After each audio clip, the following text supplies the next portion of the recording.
थोड़ा बहुत चीजें को ट्रांसलेट करने में थोड़ी सी दिक्कत आती है, वैसे प्रूफ हो जाती है, प्रूफ रीडिंग, बाकी फिर भी एक बार कर लेना, ठीक है। कहता है केंद्र ओ वाला एक बड़ा वृत्त और केंद्र पी वाला एक छोटा वृत्त एक दूसरे को बाह्य रूप से स्पर्श करते हैं, उनकी ओवेनिष्ठ स्पर्श रेखा एलएम की लंबाई इतनी है, यदि बड़े वृत्त की त्रिज्या 18 सेंटीमीटर है, छोटे वृत्त की त्रिज्या क्या होगी। ये तो आसान है, अगर दोनों स्पर्श कर रहे हैं और इसकी मान पूछा जाए तो आपको डायरेक्ट लिखना है डी बराबर में ये r1 हो गया r2 हो गया बराबर में 2 रूट में r1 r2, हमेशा याद रखना है भाई इसको। तो यहाँ पर देखो 12 हो गया बराबर में 2 अंडर रूट में 18 इंटू में क्या हो गया r लिख लो, कोई सी भी एक लिख लो। तो देखो ये दोनों दिए गए थे कॉस्ट प्राइस और ये दे दिया था हमको सेलिंग प्राइस, तो इसको भी बना लेते हैं कॉस्ट प्राइस। तो 125 बराबर 36 हमें 100 बराबर निकालना था, तो ये 5 बार हो गया 25 चौको 100 हो गया, यानी कि इधर कटेगा तो है नहीं। तो यहाँ पर ऐसा करो 36 चौका 144 होता है, ये सब दिए गए थे ना, ये 27 31 144 बटे में 5, ये तो बीच का था, सब में 5 का गुणा कर दो, 27 पंजे 135 5 एकम 5 5 15 31 में किया 5 का गुणा, ये 144 बचा, खत्म हो गया, ठीक है। अगला सवाल कह रहा था किस प्रकार की बैटरी निर्यात के कम 2 श्रेणियों से आमदनी में वृद्धि हुई। बहुत आसान है भाई, दिया क्या कहता है आमदनी। तो भैया देखो 45 से इधर 47 में वृद्धि हुई, 31 से इसमें वृद्धि हुई, यानी कि एक मिल गया हमें, ठीक है, एक मिल गया और एक में देख लेते हैं किसमें किसमें वृद्धि हुई। सबसे पहले देखो इसमें से वृद्धि हुई है, फिर यहाँ से करेंगे ये इसमें भी वृद्धि हुई है यहाँ पर, ठीक है। इसके अलावा अभी हमें 2 मिल चुके हैं, यहाँ पर देखो ये 45 था इधर कमी हो गया, हटा दो, ये 45 से 50 वृद्धि हुई, दूसरे में हुई है, इसमें कोई वृद्धि नहीं हुई, हमें कम से कम 2 में वृद्धि चाहिए, तो आंसर लगा दो, ठीक है। यार रोहन अकेले काम, यानी कि जो भी दिन हम निकालेंगे उसमें 3 जोड़ना पड़ेगा क्योंकि वो बीच में छूट जाएगा। रोहन 12 में, हरी 16 में, एलसीएम लेंगे तो 48 12 चौक 48 16 3 48, तो 4 3 7 की एफिशिएंसी से 3 दिन काम किया तो 21 काम किया, काम बचा कितना 8 से 1 गया तो 7 और 4 से 2 गया तो 2। अब ये काम कौन करेगा, हरी, हरी काम करेगा 3 की एफिशिएंसी से, यानी कि 9 दिन में निपटा देगा, यानी कि टोटल कितने लगे 12। अगला सवाल कह रहा था उन कंपनी को 732 से हम 12 घटा देते हैं, यानी कि 0 हो गया 3 से 1 गया तो 2 हो गया 7 हो गया, 720 के फैक्टर कर लो, यानी कि 36 दूनी 72 होता है, तो यहाँ पर लिख लेंगे 6 36 यानी कि 3 दूनी 6 3 दूनी 6, तो ये 36 हो गया, 36 दूनी 72 हो गया, 5 दूनी 10 हो गया, फैक्टर आगे 2 की पावर में 4 गुणे में 3 की पावर में हो गया हमारे पास 3 की पावर 2 5 की पावर 1। अब यहाँ पर देखना 4 1 5 2 और 1 3 हो गया और 1 में 2 5 15 दूनी 30 टोटल फैक्टर आए। अब ये जो फैक्टर आया ना, जो हमने मान निकाले उसमें 12 से बड़े वाले फैक्टर काउंट करने, उससे छोटे से हटा देने, जैसे 1 हटा देना 2 हटा देना 3 720 में देखो भाग करेंगे 3 से जाएगा 4 से भी जाएगा 5 से भी जाएगा 6 से भी जाएगा 7 से नहीं जाएगा 8 से भी चला जाएगा 9 से भी चला जाएगा 10 से भी चला जाएगा 11 से नहीं जाएगा 12 से चला जाएगा 12 से बड़े लेने, तो 2 तो 4 तो 6 तो 8 तो 10, ये 10 फैक्टर इसमें से हटा दो तो आंसर आ जाएगा हमारे पास 20, क्योंकि इनसे भाग करोगे ना तो जैसे मान लो ये लिखा 732 तो ये तो पूरा डिवाइड हो जाएगा 2 से, 3 से करोगे तब भी 12 नहीं बचेगा क्योंकि 720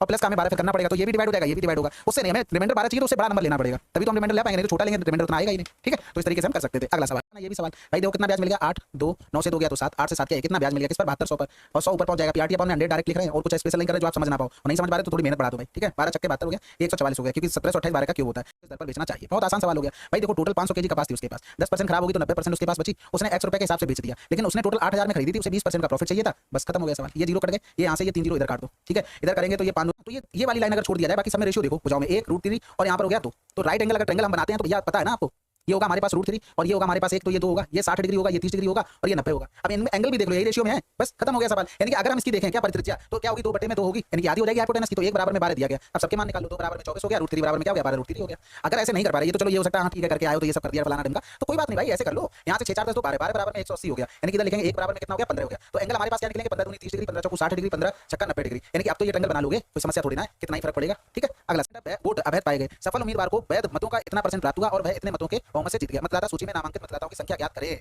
तो भाई टोटल नामांकित इतने थे, 10% ने वोट नहीं डाला तो 90 बचे, इसमें से 5 अवैध हो गए तो ये 95 बचे। अब ये टोटल 100% वोट हो गए तो उसमें से एक को 52.5 मिले तो दूसरे को 100 में से पूरा 53 घटा देंगे 47.5 हो गया। तो इसमें हारा जीती कितने से हुई है भाई, केवल 5% वोटों से, तो इसका 5% हम कर देंगे, यही बराबर में दिया गया था 1710। तो अब कैलकुलेशन बची है तो 9 एकम 9 हो गया, 9 ने 81 हो गया, 19 पना 95 हो गया, 55 खर्च कर देता है। 200% की वृद्धि हो गई, यानी कि 200% बढ़ाएंगे तो ये 300 हो जाएगा, ठीक है। यहाँ पर अगर देखेंगे तो इसको 5 गुना कर दिया 55 25 5 को 20 तो 22 हो गया, यानी कि अगर हम देखें तो यहाँ पर एक्सपेंडिचर कितना आ गया 10 से 5 गया 5 यानी कि 75 कितना बढ़ गया भाई 0 7 से 5 गया तो बटे में 55 गुणे में 100 हो गया, 100% के लिए तो 5 को 20 5 एकम 5 5 एकम 5 इधर करेंगे तो 11 33 हो गया, बचा 7 11 चक्का 66 हो गया। आगे देखते रहना भाई, हमें वृद्धि चाहिए थी इतनी मिल गई, ठीक है। वो भाई वो 200 सेकंड में और 220 में, यानी कि डिस्टेंस कांस्टेंट है दोनों के लिए इस कंडीशन में, तो टाइम का रेशियो लिखेंगे p और q का 200 और 220 हो गया। जब डिस्टेंस कांस्टेंट है तो स्पीड का रेशियो क्या हो जाएगा 220 और 200 अपोजिट हो जाता है। अब कंडीशन चेंज हो गई, अब कंडीशन क्या हो गई, ये रहा यहाँ से यहाँ तक, अब यहाँ पर 2 किलोमीटर तो थी लेकिन जितने समय में q यहाँ पहुंचता है उतने समय में p यहाँ पहुंच जाता है, यानी कि अब क्या हो गया यहाँ पर टाइम कांस्टेंट हो गया, तो जो स्पीड का रेशियो होता है वो डिस्टेंस। अब ये दूसरी कंडीशन चल रही है, पहली कंडीशन में ये रेशियो बनाया, ठीक है, दूसरी कंडीशन में जो भाई स्पीड का रेशियो भाई डिस्टेंस का रेशियो हो जाएगा, टाइम कांस्टेंट कर लिया, तो भाई हमारे हिसाब से जब 220 मीटर p जाता है तो ये 200 जा पा रहा है, यानी कि 20 से हरा दे रहा है, यानी कि क्वेश्चन में 220 का मान दिया गया था 2 किलोमीटर यानी कि 2000 मीटर, हमें निकालना था 20 का मान, तो ये कैंसिल आउट करेंगे 11 हो गया, इधर करेंगे 11 कम 11 11 88 हो गया, बचा कितना है 2 और 11 कम 11 9। राज्य सी रहा निरक्षर महिलाएं ये हो गई, यानी कि हमें 2 का मान दिया गया था 44000, तो भाई अगर टोटल निरक्षर निकालते तो कितना आ जाता 5 का मान, तो ये टोटल क्या होगा ये टोटल निरक्षर हो गए। हमें अभी टोटल जनसंख्या नहीं मिली है भाई, एक चीज बताओ ये प्रतिशत किसका था साक्षर का था,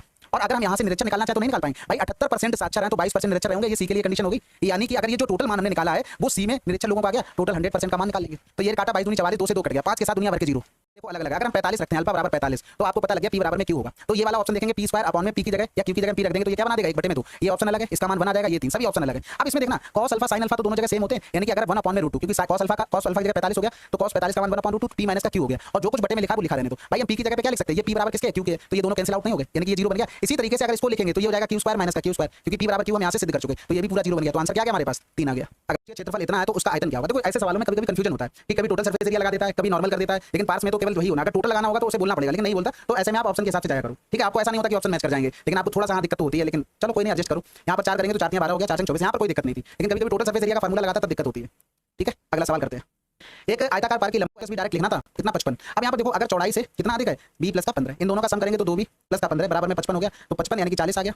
तो b बराबर करेंगे कितना आ जाएगा, 20 आ जाएगा। तो हमें क्या चाहिए, लंबाई यानी कि 20 प्लस का 15 यानी कि 35 आंसर। अगला सवाल एक समझिए, अब यहाँ से देखो इस तरीके से बना लेते हैं भाई। अगर सबसे छोटी भुजा ये मान ली तो इसके 2 गुने से 6 अधिक ये हो गया, और ये हो जाएगा 2 कम यानी कि 2x प्लस का 4 हो गया। अब देखो इसमें अगर वैल्यू सोच पा रहे तो ठीक है, नहीं सोच पा रहे फिर क्या करोगे, सॉल्व करना पड़ेगा। अब ऑप्शन ऐसे दिए गए, देखो या तो 11 का मल्टीपल आना चाहिए, क्योंकि 1 बटे में 2 करोगे बेस इंटू में हाइट, तो 11 तो कटने वाला नहीं है, और अगर इसमें देखेंगे तो 3 आ रहा, तो 3 भी नहीं कटने वाला, यानी कि ये इनकी मान ऐसे होंगे कि किसी एक में 3 आ रहा होगा। यहाँ पर देखेंगे ये 100 आ रहा है, ठीक है, 100 करेंगे 200 बनेगा, तो 25 4 25 समथिंग आना चाहिए, कुछ इसमें 13 आना चाहिए, यानी कि बेस या हाइट में 13 होना चाहिए, क्योंकि 13 भी प्राइम नंबर है, कटेगा नहीं। तो वहां से आपको सोचना है। वैसे मैं डायरेक्ट बता देता हूं, अगर x बराबर 10 रखेंगे तो 10 हो जाएगा, और ये 24 हो जाएगा, ये 26 हो जाएगा, यहाँ से आप कर सकते हैं, ठीक है। ये तो फंडा हो गया, डायरेक्ट चेपने वाला हो गया, ठीक है। आपको करना भी आना चाहिए, वैल्यू सोच लिया तो आपने, बहुत अच्छी बात है, ये आपका दिमाग है कि आपने इतना सोच लिया। बाकी क्या करेंगे, देखो हम क्या करते हैं, इसका होल स्क्वायर करते हैं, 2x प्लस 6 का होल स्क्वायर, और माइनस में कर देते हैं 2x प्लस 4 का होल स्क्वायर, बराबर में क्या हो गया, x स्क्वायर हो गया। इसमें क्या करते हैं, फार्मूला लगा देते हैं a minus b a plus b। तो आप एक चीज दिमाग में देखो, यहाँ से हम डायरेक्ट लिख रहे हैं, हम इसमें छोटी छोटी चीजें बताएंगे, फिर टाइम कितना लग जाएगा। यहाँ पर देखो एक बार जोड़ेंगे तो 6 4 10 और 2 2 4x, 4x प्लस का कितना हो गया, 10 हो गया, ठीक है। एक बार घटाएंगे तो 2x से 2x कैंसिल आउट, 6 से 4 गया तो 2 आ गया डायरेक्ट, बराबर में x स्क्वायर हो गया, यानी कि x स्क्वायर माइनस में 8x हो गया, माइनस में 20 बराबर में 0। 20 के ऐसे फैक्टर करो कि गुणा करने पर माइनस का 20, जोड़ने या घटाने पर माइनस का 8, तो 10 गुणे में 2 तो आ गया, लेकिन यहाँ पर देखो माइनस और ये माइनस का रखेंगे बस, तो 10 से 2 घटाएंगे माइनस का 8 आ जाएगा, और 10 में 2 का गुणा करेंगे माइनस 20। अब साइन चेंज कर देते हैं तो 10 और ये माइनस 2, माइनस में लेंथ लेंगे नहीं, यानी कि x का मान क्या आ गया 10 आ गया। अब यहाँ से देखो 10 वही चीज हमने रखी थी, तो अब यहाँ से आप मैनेज करके लिख सकते हैं, ठीक है। बस यही ध्यान रखना कि आपको लिखना आना चाहिए, अगर लिखना नहीं आ रहा तो भाई ये चीज बताओ, कभी आप फंस गए तो फिर बेसिक नहीं पता फिर करोगे क्या। बेसिक हमेशा पता रखो, बता लगे आपके पास पेपर में टाइम भी बच गया 10 मिनट, और बेसिक पता ही नहीं, सवाल ही नहीं कर पा रहे। का क्षेत्रफल 2 पाई r h होता है। r का मान हमें पता है तो 3 बटे में 1 कर दिया, h का मान हमें नहीं पता, h1 अपॉन में h2 कर दिया, बराबर में कह दिया दूसरे बेलन के वक्र के क्षेत्रफल का 350% के बराबर, दूसरा नीचे वाला 350 कर दिया, ये कैंसिल आउट, तो 5 7 35 5 दूनी 10 हो गया, यानी कि h1 अपॉन में h2 बराबर करेंगे तो कितना आ जाएगा, 3 दूनी 6 आ जाएगा। अब देखो वॉल्यूम की अगर बात करेंगे तो सिंपल सी एक चीज बताओ कि हमें फर्क किससे पड़ेगा, r1 h1 और r2 h2 से फर्क पड़ेगा, और r1 अपॉन में r2 का मान हमें दिया गया था 3 बटे में 1 दिया गया। अब वो ये कह रहा था, क्या कह रहा था, बड़े आकार वाले बेलन की तुलना में छोटे आकार वाले बेलन की त्रिज्या और ऊंचाई कम है, ठीक है, उसमें कुछ सही नहीं बात करने वाली। तो भैया r1 अगर देखेंगे, सॉरी r स्क्वायर h होगा, अगर r1 देखेंगे तो 3 का स्क्वायर 9 हो गया, हाइट कितनी h1 निकली थी 7, फिर r2 का स्क्वायर 1 का स्क्वायर हो गया, और हाइट कितनी निकली थी 6, खत्म हो गया सवाल। 3 दूनी 6 3 का 9 हो गया, यानी कि 7 में 21 इधर तो 2 हो गया। तो ये पूछा गया था कि इसका कितना परसेंट ये है, बस खत्म हो गया, यानी कि 200 बटे में 21 हो गया, 21 ने में हो गया 198, बचा कितना, इतने परसेंट का लाभ अर्जित करने के लिए दुकानदार कितने परसेंटेज की छूट देगा, तो इसको 100 मान लो, इसको 140, यानी कि अगर हम देखें तो हमें इतने पे जाना है, इससे देखो कितना कम किया गया, तो 10 से 2 गया तो 8, 9 से 3 गया 6 हो गया, और 3 से 2 गया 1, इतने का हमें छूट देना पड़ा 140 से, गुणे में कर देंगे 100, तो ये किससे कैंसिल आउट, ये पॉइंट इससे कैंसिल आउट, 14 कम 14 14 दूनी 28, 12% की मोटाई इतनी है, तो लकड़ी का आयतन क्या होगा भाई, सिंपल सी बात है, जिस कमरे में बैठे उसी को बॉक्स मान लो, वो आपका लकड़ी से पूरा कवर है, यानी कि अगर ये एक साइड ले ले तो भाई इधर भी लकड़ी चढ़ी है और इधर भी लकड़ी चढ़ी है, यानी कि इधर 5.5 इधर हो गया तो 5.5 इधर हो गया, यानी कि दोनों तरफ मिलाकर चढ़ी कितनी है, 11 चढ़ गई। यानी कि अगर हम देखें तो 128 प्लस का 11 करना पड़ेगा, फिर 90 प्लस का 11 करना पड़ेगा, फिर इधर 25 प्लस का 11 करना पड़ेगा, यानी कि यहाँ पर हो गया 36, यहाँ पर हो गया 101, यहाँ पर 8 1 9 2 1 3 और 1 हो गया, यानी कि अगर हम देखें बाहर वाले यानी कि लकड़ी सहित वॉल्यूम इतना हो गया, और अगर अंदर वाले भाग का वॉल्यूम कम कर दें 128 माइनस का 90 और इनटू में 25 तो हमें वॉल्यूम मिल जाएगा। लेकिन यहाँ पर अगर गुणा करेंगे तो 0 इधर भी आ रहा, 0 इधर भी, यूनिट डिजिट 0 आना चाहिए, गलत कहाँ पे हुआ, अच्छा ये गलत हुआ है, ये यहाँ पर 6 होगा, तो ये 36 हो गया। अब यहाँ पर देखो 9 छक्का 54, 4 यूनिट डिजिट इधर कितना मिल गया 0, तो घटाएंगे हमें यूनिट डिजिट क्या चाहिए 4, अगर नहीं मिलता तो दोनों तरफ देखो 3 कॉमन आ रहा, हम 3 की डिविजिबिलिटी देख लेते, 9 कॉमन आ रहा 9 की डिविजिबिलिटी देख लेते, ठीक है, अगर नहीं कुछ मिलता तो फिर समझ लो उड़ाई कर लेते, ठीक है। तो ये चीज ध्यान रखना है।